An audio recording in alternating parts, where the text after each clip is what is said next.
Para falar com propriedade, você não precisa impostar o seu discurso. Basta falar com naturalidade, num tom agradável, com boa dicção, boa articulação e boa projeção de voz. A comunicação é uma linguagem que tem imagens sonoras, formadas de sons e de palavras. Na primeira fase da nossa maturação, a gente começa a vida falando sons. Quer dizer, o bebê não nasce dizendo inconstitucionalissimamente ou respectivamente. O bebê nasce articulando sons, que é a linguagem básica de todos os bichos da natureza. Esse alfabeto sonoro contém as vogais que são os sons puros, o A, E, I, O, U. As consoantes mastigam e ruminam os sons puros das vogais para formar acordes. Mas as consoantes não contêm sons. Assim eu tenho, por exemplo, uma consoante T com a vogal A, que forma o som tá. Ou eu tenho a consoante R com o som E, que forma o acorde Ré. Ou eu tenho a consoante com o som I, que forma o acorde Mi. Ou seja, são as vogais que colocam o som para fora da boca e projetam o som. Então, para falar com propriedade, em primeiro lugar, é preciso aprender a articular as vogais. A, E, I, O, U. O som A significa alívio, aceitação. A postura correta para articular o som A é abaixar o maxilar inferior, usando as comissuras labiais, que são as musculaturas dos cantos da boca. Então eu digo A. Para articular o som E, que significa constatação da realidade, então eu digo é mesmo, é isso. Eu abro as comissuras labiais para as laterais, é. Para articular o som I, que significa contrariedade, e choveu, e Nossa Senhora. Eu levanto as comissuras labiais na direção das minhas têmporas. E para articular o som O, que significa adoração, ó. Quando a gente olha um pôr do sol, a gente diz, ó, que lindo. A gente fecha as comissuras labiais, formando um círculo. E para articular o som U, que significa mistério, medo, o lado escuro da vida, quando a gente brinca de fantasma, nós dizemos bu. O vento no castelo mal assombrado faz bu. Então, para articular o som U, nós fazemos um círculo mais fechado com as comissuras labiais. U. Para fazer uma fisioterapia da expressão da fala, é preciso começar pela articulação correta das vogais. Porque se você não articula as vogais, o som não se projeta para fora da sua boca. Se você não articula as suas vogais, o som não se projeta para fora da sua boca. Estão vendo? Então eu digo arara, elefante, idiota. Arara é um pássaro tropical. Desta maneira, o seu cérebro aprende a articular as vogais. Você tem que fazer esse tate-bitate e depois amaciar numa fala fluida. A articulação das vogais é uma ginástica mesmo da musculatura da face, porque nós, na vida real, não fazemos essa articulação. Então, a musculatura da face fica atrofiada. E aí, nós não sabemos expressar, mesmo quando queremos. E é por isso que a gente tem que fazer essa ginástica facial. Um outro equívoco da fala é trocar o A pelo E, porque nós temos as mandíbulas tensas. Então, em vez de abrir a boca no A, nós fazemos A e o som sai anasalado. Então, em vez de dizer arara, nós dizemos arara. Então, tem que tomar cuidado para não trocar o A pelo E na postura da voz. Um outro equívoco de articulação das vogais é comer a última vogal da palavra.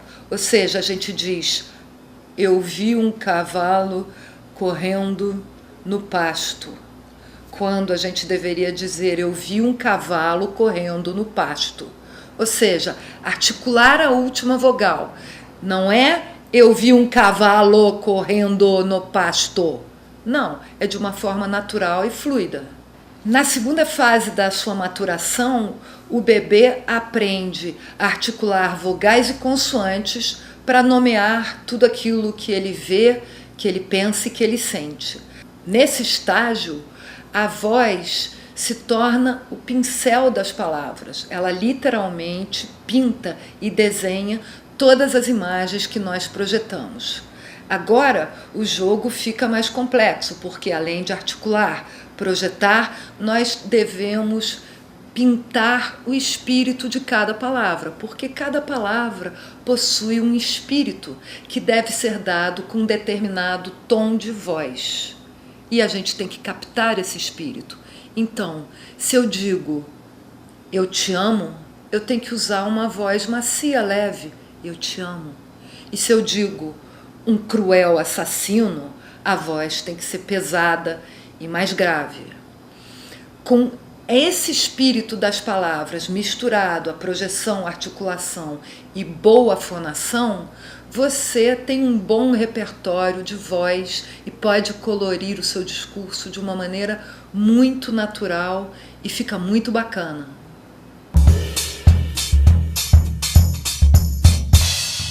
A voz é emitida pelos mesmos territórios emocionais do corpo. No território de base, nós temos a voz grave, utilizada para nomear os instintos, o ódio. Eu sinto ódio de você. A raiva. Eu vou te matar. A sensualidade. Eu te quero. A voz do baixo ventre também é utilizada para nomear palavras de peso pesado. Uma bigorna de ferro. E para nomear sentimentos de peso pesado. Um cruel assassino. A voz média é emitida pelo tórax e ela serve para nomear todos os sentimentos e pensamentos do eu personalidade, como a alegria. Eu tô muito contente de estar aqui. A tristeza. Eu tô com saudades da minha namorada. A mágoa. Por que você fez isso comigo? A voz da cabeça é utilizada para nomear os sentimentos mais leves e transcendentes, como, por exemplo, a paz. Hoje eu quero ficar quietinho no meu canto e meditar. A voz da cabeça também é utilizada nas nossas relações de intimidade. Vem cá, senta aqui pertinho de mim. A voz da cabeça é utilizada para nomear palavras de peso leve. Pontinhos de luz, um minúsculo alfinete. Ou sentimentos leves. Eu te amo tanto que eu nem sei como dizer. A voz é projetada em 3 círculos espaciais. O primeiro círculo espacial fica na fronteira da sua carne. Carol, vem cá, senta aqui comigo. O segundo círculo de espaço é o círculo mediano. Gente, senta aqui, por favor, pra gente conversar. E o terceiro círculo de espaço é o círculo do espaço do desejo, quando a voz vai para longe e para fora. Boa tarde, vamos entrando e vamos sentando pra gente começar a aula, por favor? Notem a diferença entre gritar e projetar a voz no espaço para longe e para fora. Carol, cadê você? Carol, cadê você? Notem a diferença entre sussurrar e projetar a voz no pequeno espaço da intimidade. Carol, vem cá. Carol, vem cá.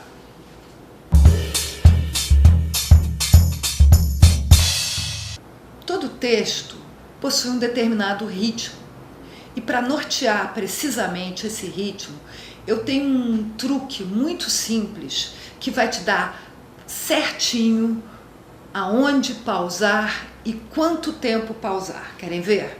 Imaginem que vocês estão contando uma história no telefone. Quando a gente fala no telefone, o interlocutor sempre diz ou Olha só.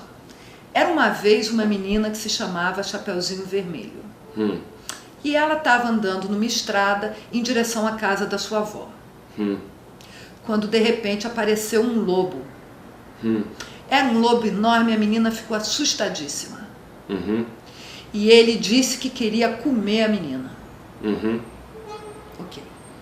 Pelo e o você pode nortear a sua história, sendo que o significa estou entendendo e o significa compreensão fechada. Escute o e o do seu interlocutor e você vai ter o ritmo certinho do seu discurso.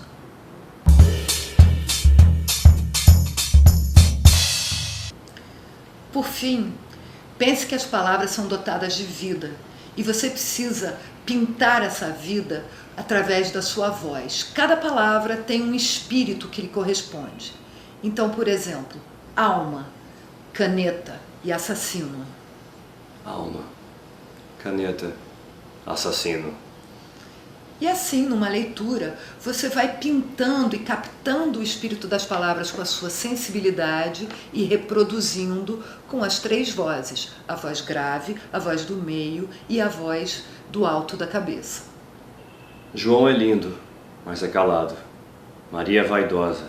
Silvia é simpática. Pedro é romântico. Jorge é chato. Joana é agressiva. A profissão do ator é uma mistura de aplausos, vaias, sorrisos e lágrimas. Tudo isso faz parte da condição humana. Eu amo, odeio, rio, choro, me estresso, me acalmo, acordo, deito, mas a dor não passa.